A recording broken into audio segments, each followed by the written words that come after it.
శ్రావణికి ఈ మధ్య కిరణ్తో పెళ్ళవుతుంది. పెళ్ళై అత్తవారింటికి వస్తుంది. శ్రావణి వాళ్ళ అత్త పేరు విజయలక్ష్మి. విజయలక్ష్మికి కోడలంటే గిట్టదు. తను చెప్పినట్టే అన్నీ సాగాలి అంటుంది. ఒకరోజు శ్రావణి వంటింట్లో వంట చేస్తూ ఉండగా విజయలక్ష్మి అటుగా వచ్చి, నీకు నచ్చినట్టు కర్రీ చేయడం కాదు, ఈ ఇంట్లో ఎలా చేయాలో నేర్చుకోవాలి. అత్తయ్య, కారం కాస్త ఎక్కువ అయ్యిందా? కారం కాదు, నీ ఇష్టం ఎక్కువ అయ్యింది. శ్రావణి మనసులో చాలా బాధపడుతుంది. కానీ ఏమీ మాట్లాడకుండా మౌనంగా ఉండిపోతుంది. మరుసటి రోజు బంధువుల ముందు విజయలక్ష్మి ఇలా అంటుంది, ఈ రోజుల్లో అమ్మాయిలు చదువుకుంటున్నారు కానీ ఇంటి పని మాత్రం చేతగాట్లేదు. అప్పుడు అందరూ చూస్తారు. కిరణ్ ఏమీ చేయలేక నీళ్ళ వైపు చూస్తాడు. శ్రావణి అవమానంతో అక్కడి నుంచి వెళ్ళిపోతూ, నన్నెందుకు ఇలా బాధ పెడుతున్నారు అనుకుంటుంది. రాత్రి శ్రావణి ఏదో ఆలోచిస్తూ అరుగు మీద కూర్చుండగా విజయలక్ష్మి అక్కడికి వచ్చి కోడలితో ఇలా మాట్లాడుతుంది. నీ జీతం ఎంత? నెలకి 40,000 అత్తమ్మా. రేపటి నుంచి ఆ డబ్బు నీ ఖాతాలో కాదు, ఈ ఇంటి ఖాతాలో పడాలి. అలా అనగానే శ్రావణి షాక్ అవుతుంది. అప్పుడు శ్రావణి ఇలా సమాధానం చెబుతుంది, అది నా సంపాదన అత్తయ్య. పెళ్ళైన తర్వాత ఏది నీది కాదు అంటూ అక్కడి నుండి విజయలక్ష్మి వెళ్ళిపోతుంది. ఒకరోజు ఉదయం విజయలక్ష్మి ఇరుగు పొరుగుతో మాట్లాడుతుండగా శ్రావణి అక్కడికి రావడం చూస్తుంది. అలా చూసి విజయలక్ష్మి ఇలా అంటుంది, ఇలాంటి అమ్మాయిలు భర్తలను తల్లులకు దూరం చేస్తారు. ఇలాంటి వాళ్ళు మనకే దొరుకుతారు. ఆ మాట విని శ్రావణి చాలా బాధపడుతుంది. ఒక్క మాట కూడా మాట్లాడదు. తర్వాత కిరణ్ దగ్గరికి వెళ్ళి శ్రావణి ఇలా అంటుంది, కిరణ్, నువ్వైనా మీ అమ్మగారితో మాట్లాడొచ్చు కదా. నేను బాగా చూసుకుంటున్నాను, ఏ తప్పు చెయ్యట్లేదు. అయినా కూడా నన్ను అన్ని మాటలు అంటున్నారు. అప్పుడు కిరణ్ శ్రావణికి నచ్చ చెప్పాలి అని చూస్తాడు. కోపం తెచ్చుకోకు, కొంచెం సర్దుకుపో, అమ్మ పెద్దది, నువ్వే ఓర్చుకోవాలి అంటాడు. ఇంకా శ్రావణి ఉండలేక గట్టిగా అరిచేస్తుంది, ప్రతిరోజు నేనే సర్దుకోవాలి అంటే నేను ఇక్కడ ఉండలేను. ఇంకా కిరణ్ కోపంతో వాళ్ళ అమ్మ దగ్గరికి వెళ్ళి, అమ్మా, ఏంటిది, ప్రతిరోజు ఎందుకు ఈ గొడవలు? కోడల్ని బాగా చూసుకోవచ్చు కదా అంటాడు. అప్పుడు విజయలక్ష్మి, ఏంట్రా నీ పిల్లం ఏం చెప్పింది? నేను సతాయిస్తున్నానా, హింసిస్తున్నానా, ఏమన్నానని అని అంటుంది.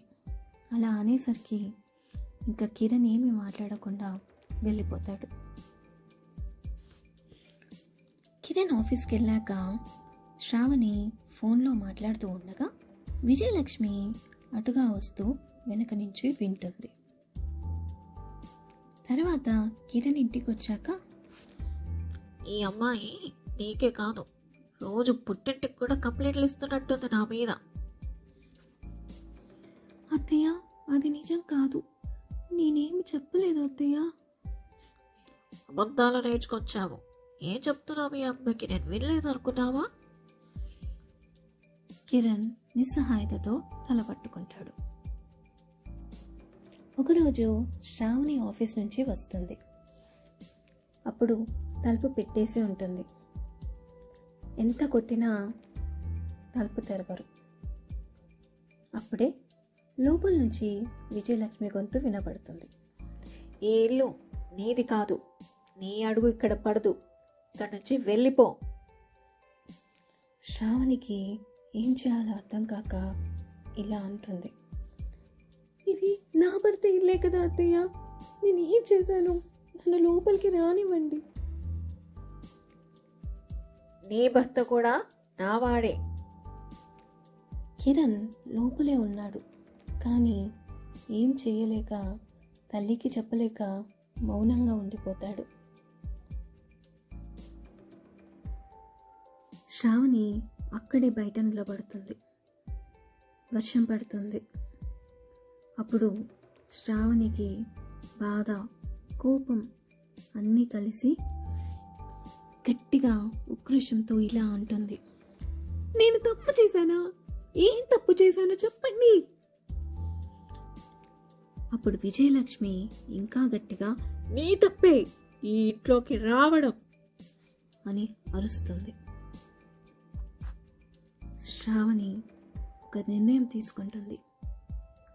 ఆవేశంగా, కోపంగా ఎలా మార్చుకోవాలో నాకు తెలుసు అన్నట్టు అక్కడి నుంచి వెళ్ళిపోతుంది.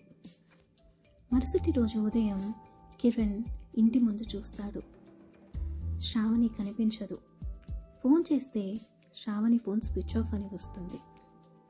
అప్పుడు కిరణ్ భయంగా వాళ్ళ అమ్మ దగ్గరికి వెళ్ళి, అమ్మా, శ్రావణి ఫోన్ స్విచ్ ఆఫ్ వస్తుంది, బయట కూడా లేదు అని చెప్తాడు. అప్పుడు విజయలక్ష్మి చాలా నిర్లక్ష్యంగా, పోతేనే మంచిది అని అంటుండగానే నోటీస్ వస్తుంది. అది లీగల్ నోటీస్. గృహహింస కేసు శ్రావణి పెడుతుంది.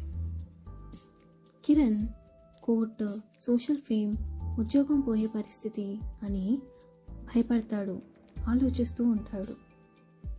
ఆ లీగల్ నోటీస్ని చూసి విజయలక్ష్మి ఇలా అంటుంది. ఇది ఇలాంటిదని నాకు ముందే తెలుసు.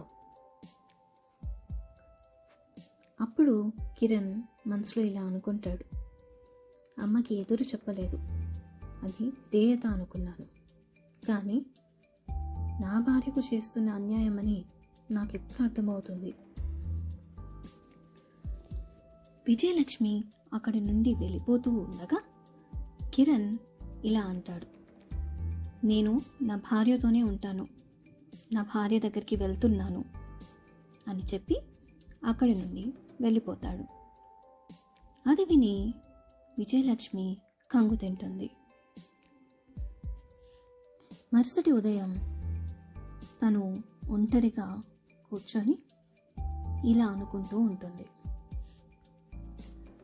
నేను తప్పు కాదు, ఈ లోకం మారిపోయింది.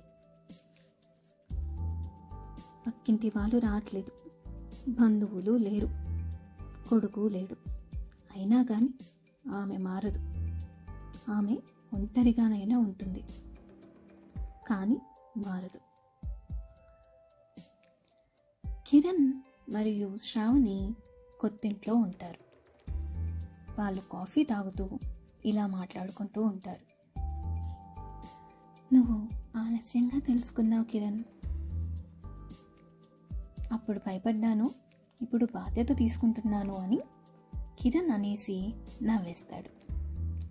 ఇద్దరూ చాలా సంతోషంగా జీవితాన్ని గడుపుతారు.